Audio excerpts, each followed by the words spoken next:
आहो हा? अरे वा, बोला मॅडम बोला. निघालात? हा, आता काय करणार, जावं लागतं. पण तुम्ही म्हणत असाल तर नाही जात, थांबतो. खरंच? थांबून तर बघा. नाही, मला फक्त एवढंच सांगायचं होतं की की की की की आज तुम्ही जरा लवकर येऊ शकता का घरी? तुमचा काही प्लॅन वगैरे नाही आहे ना? नाही. खरं? हो.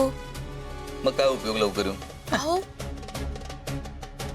या ना लवकर, म्हणजे मला तुम्हाला काय? काय हो, बोला बोला. मला तुमच्याशिवाय करमत नाही. आ अहो, काय काय आता काय, तुमचं ऐकावंच लागेल मला. एक काम करतो, मी जातच नाही. अहो, असं काय करताय? दुकानात जावं लागेल. ठीक आहे, जातो जातो मी, पटकन जातो, पटकन सगळी कामं करतो आणि पटकन येतो. ठीक आहे, चल. ठीक आहे. चल, बाय. नाही ना जात, जा. प्लीज. बाय. बाय. अहो, डब्बा.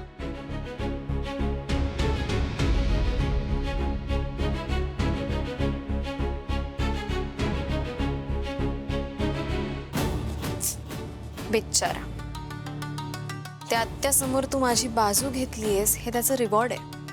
माझं हे प्रेमाने छान छान वागणं, आणि त्याचाच भाग म्हणून हा डबा द्यायला मी तुझ्या दुकानात येते. वाट बघ हा माझी.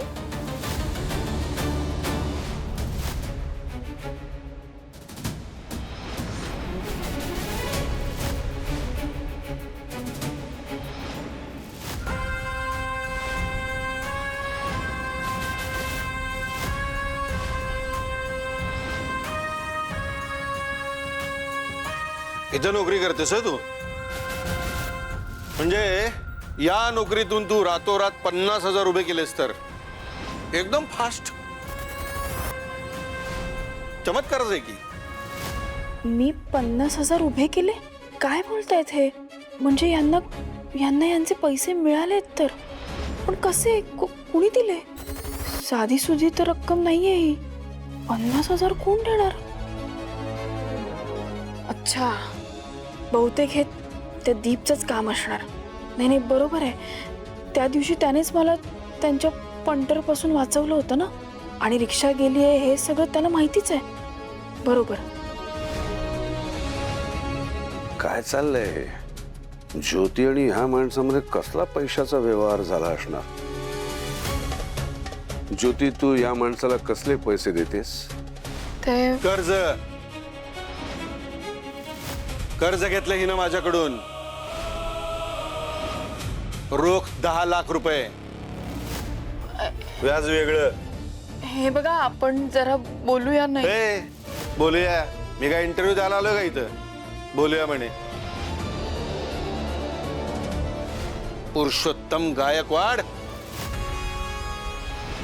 तुम्हाला तर यातलं शून्य माहिती असेल नाही? सांगतो सगळं डिटेल, अगदी सविस्तर सांगतो.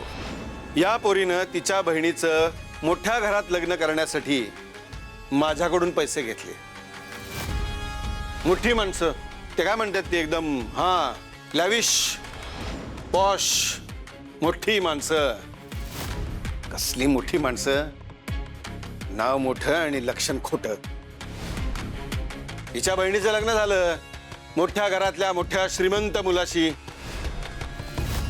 आता हिची बहीण मोठ्या घरातली सून झाली ना, मग माझे पैसे द्यायला काय प्रॉब्लेम आहे? साधं आहे, जायचं आणि पैसे घेऊन यायचे, सोपं आहे एवढे. अहो, यांची ऐपत नाही लग्न करायची. मी पैसे दिलेत म्हणून लग्नाचा बार उडवला यांनी. हे बघा, तुमच्या पैशांचं. बोलतोय ना मी अजून. टॉक टाइम संपला नाही माझा, बॅलन्स अजून शिल्लक आहे. तर कुठं होतो मी? श्रीमंत माणसं. बघ प्रभू,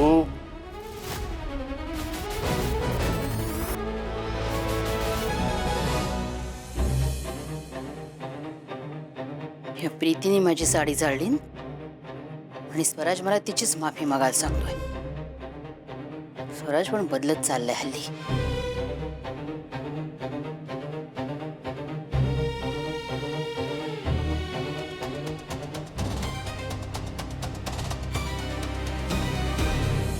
ती छान साडी आहे, दादाने एवढं प्रेमाने दिली होती मला.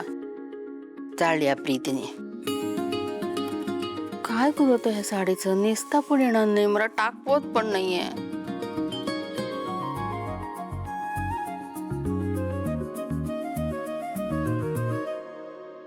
आत्याबाई ज्यूस.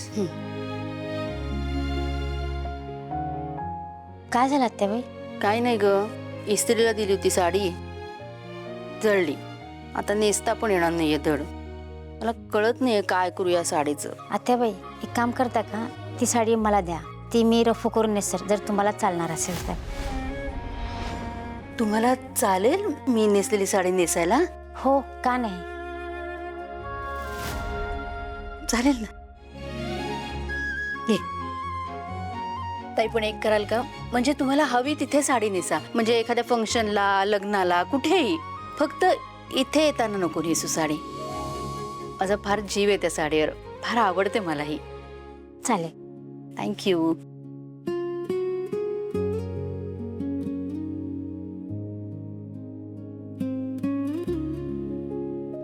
आशा, ए आशा, कुठे चाललीस? थांब. कुठे घेऊन चाललीस ती साडी? दे माझ्याकडे. अहो ती मला आत्याबाईने दिली, माझी साडी आहे. पण तुला काय करायची एवढी भारी साडी? दे माझ्याकडे. दे म्हटलं ना, दे. कसं आहे ना, मी पण तुझ्यासारखीच गरीब बिचारी आहे ग. तुला या घरातली लोक साडी तरी देतात, मला तर ते सुद्धा देत नाही. म्हणून म्हणते, राहू दे ही साडी माझ्याकडे. काय झालं? सोनं लागलंय माझ्या चेहऱ्याला? नाही ना? मग काय बघतेस? निघ. अरे हे घेऊन जा, तुझं आहे ना ते.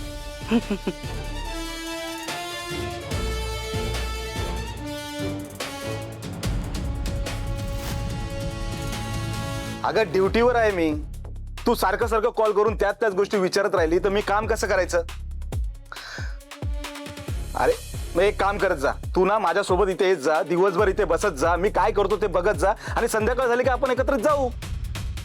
अगं नाही मिळत मला टाइम. मग काय करू, ड्युटी सोडून देऊ? हे बघ, तुला काय ठीक वाटतं ना ते कर. कुठे जायचं तिथे जा, पण आता प्लीज फोन करू नकोस. साहेब, पाणी.